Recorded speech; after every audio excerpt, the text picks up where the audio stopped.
વિપક્ષના આરોપો મામલે હવે સ્કૂલ બોર્ડ ચેરમેનનું પણ નિવેદન સામે આવ્યું છે। તેઓએ કહ્યું કે સ્કૂલ બોર્ડની શાળામાં 5000 થી વધુ બાળકોને એડમિશન આપવામાં આવ્યું છે। આંકડા બતાવે છે કે સ્કૂલમાં કેટલી સારું શિક્ષણ મળે છે।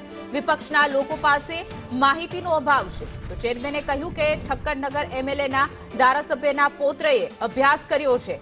એડમિશન લેવા સ્કૂલ બોર્ડની સ્કૂલોમાં પડાપડી થાય છે। આ બધી વસ્તુ વિપક્ષને દેખાતી નથી।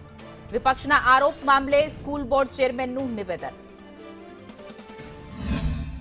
જે કહેવાય ને કે શિક્ષણના કામની અંદર રાજનીતિ કરવામાં આવે એ ખરેખર સારી વાત નથી। શિક્ષણનું કામ ખૂબ સરસ રીતે અત્યારે નગર પ્રાથમિક શિક્ષણ સમિતિ અમદાવાદની બધી જ શાળાઓની અંદર ચાલી રહ્યું છે।